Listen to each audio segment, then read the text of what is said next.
everyone. Russia and friends are having a shitty day, and somehow I don't feel one bit of bad about it. For starters, Vatican is backpedaling furiously, trying to somehow make up for the idiotic statement by the Pope, basically telling Ukraine to surrender and describing that as a sign of courage. They're now saying that, it needs to be a just and fair peace, and it was maybe taken out of context, and so on and so forth. But you know what? He said what he said. Okay? We have all heard it.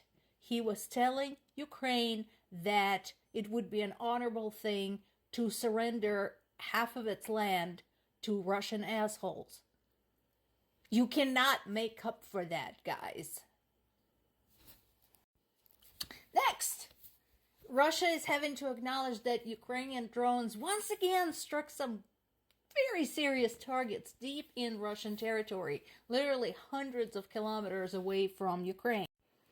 The attacks basically hit two very important oil facilities and caused some serious fires there. And again, I don't feel 1 ounce of regret for that. Good on you guys. Holy shit, those drone operators are getting better and better. Polish president made my point for me. So you know that whole bullshit about, oh, we can't spend money on Ukraine because our people are starving, and how I told you that no matter what happens, you're not going to see that money anyway.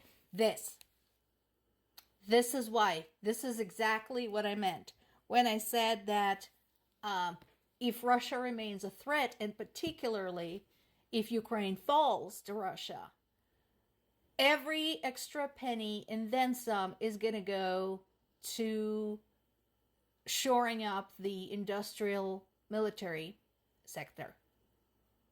That's what's going to happen. You can dislike it all you want, so you can give Ukraine help now, or you can pay for it later when you have a national security crisis. Your choice.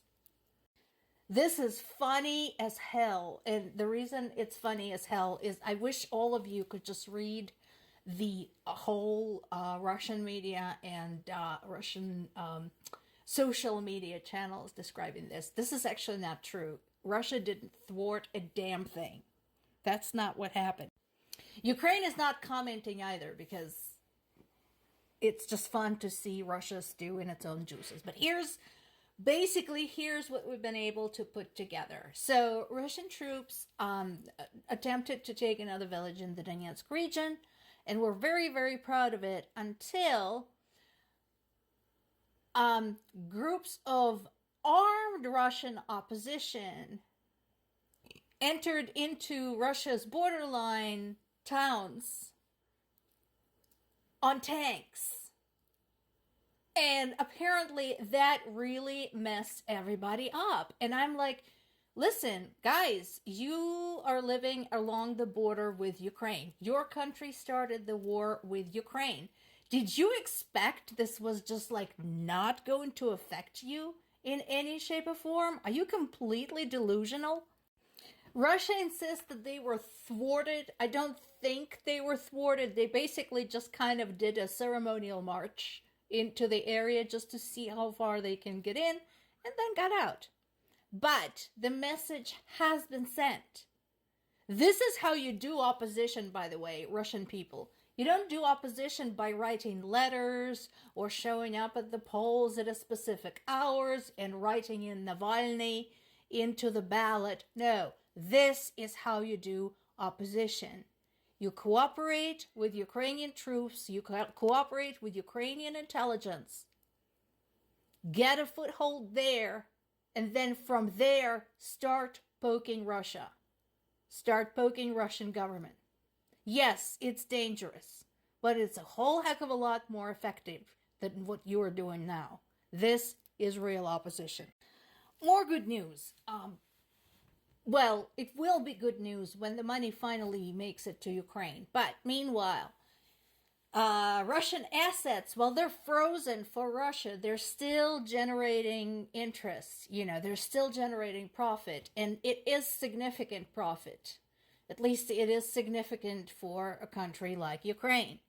So it would be really kind of awesome if Ukraine was allowed to get some of that money. Denmark is putting together another aid package for Ukraine. Again, it is tiny compared to what US could have given, but you know what? Every little bit helps. And considering that there's also ammunition and weapons involved, that is awesome. Thank you, Denmark. We appreciate you.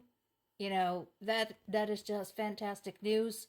Let's get it done. Let's make this happen. And to top it all off, in terms of Russia is having a shitty day, they dropped another one of their own airplanes. This is not Ukraine. Ukraine didn't do this. They have acknowledged that Ukraine didn't do this, but they keep doing this. This keeps happening. Now, I would like to mention that this is probably one area where sanctions do work. They make no impact on the mood of the Russian people. They make no impact on Putin's politics and Putin's policies.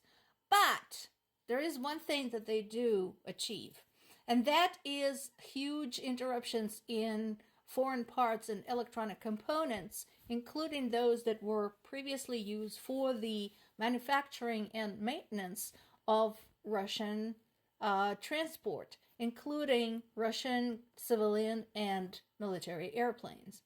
And so if you were to look at the record on various domestic airplane accidents, you will notice a significant increase in those on Russian territory between February of 2022 and now.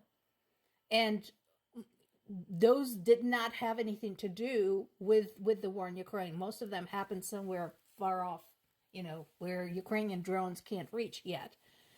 So yeah, Ukrainians brought down some of Russian military airplanes, but honestly, Russians are doing an even better job themselves crashing those planes. So hey, Russians, keep doing this. This is great. Keep messing up your planes. Keep dropping them. Maybe it will sink in that maybe you should stop risking your own lives and dropping airplanes on the heads of your own people. But until then, whatever you can do. Thanks, guys.